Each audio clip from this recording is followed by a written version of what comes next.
Bonjour à tous et bienvenue sur Crypto Flash, la chaîne de l'actualité crypto. Aujourd'hui, nous allons parler d'un lancement majeur sur Chainlink. On va parler aussi d'Ubisoft qui soutient une nouvelle blockchain. Je vais vous parler des bitcoins ordinals, des cryptos sur Reddit et de pas mal d'autres choses. Donc pour ceux qui connaissent pas la chaîne tous les jours, je vous fais une synthèse des meilleures actus du jour sur les cryptos. N'hésitez pas à vous abonner, à activer la cloche et nous allons passer tout de suite au cours des crypto-monnaies.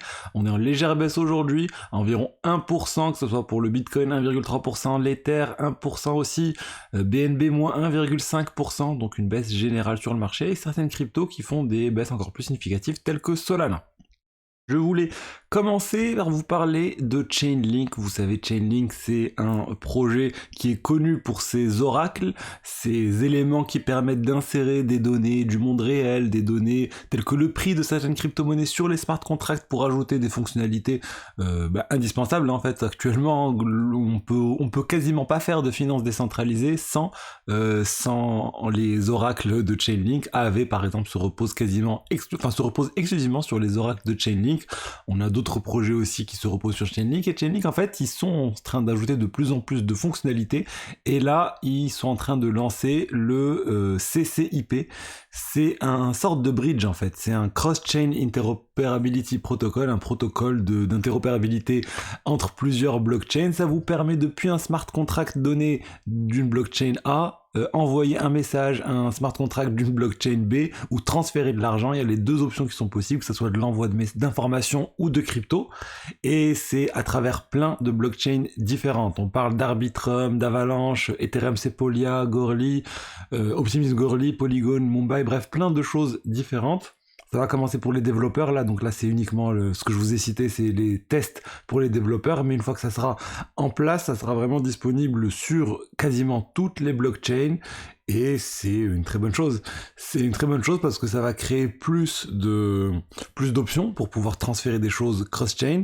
C'est quelque chose qui a été largement audité. Après, bien sûr, ce type de protocole va être forcément visé aussi par les pirates, par les hackers.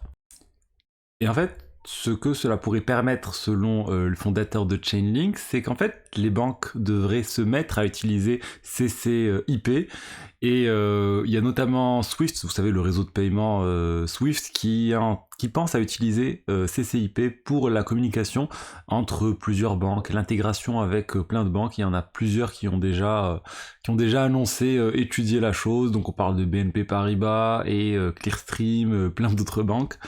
Et donc voilà, on attend de voir tout ça en place. Le 20 juillet, ça sera ouvert à tout le monde pour la version de test.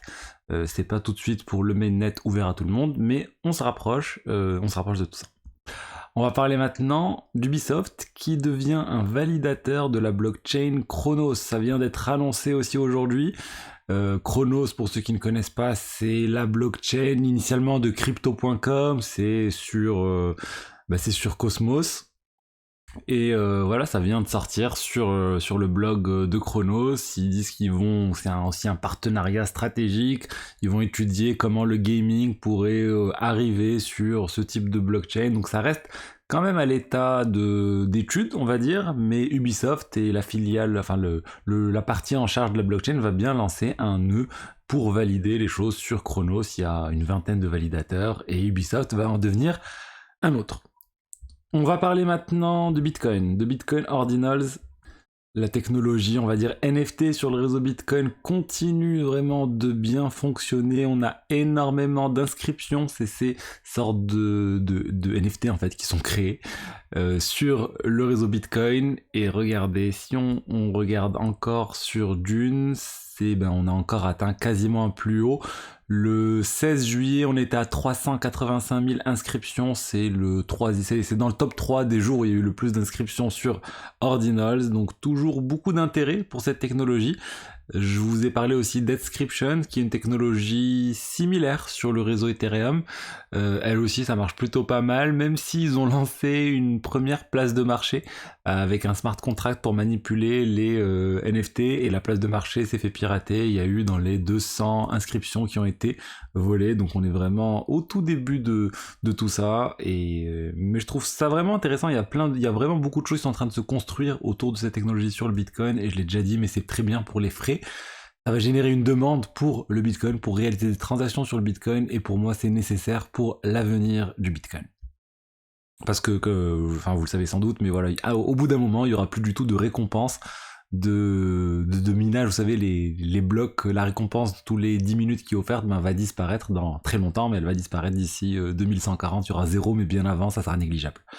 On va parler maintenant des cryptos sur Reddit, les tokens en fait qui sont offerts à certaines communautés.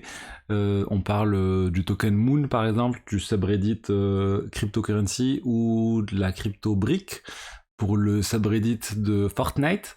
Et ça a bien pumpé. Ces deux tokens ont énormément augmenté, et autour d'hier, aujourd'hui. Vous pouvez voir qu'on est passé, pour le Moon, on était autour de 0,1$, on est passé à 0,25$.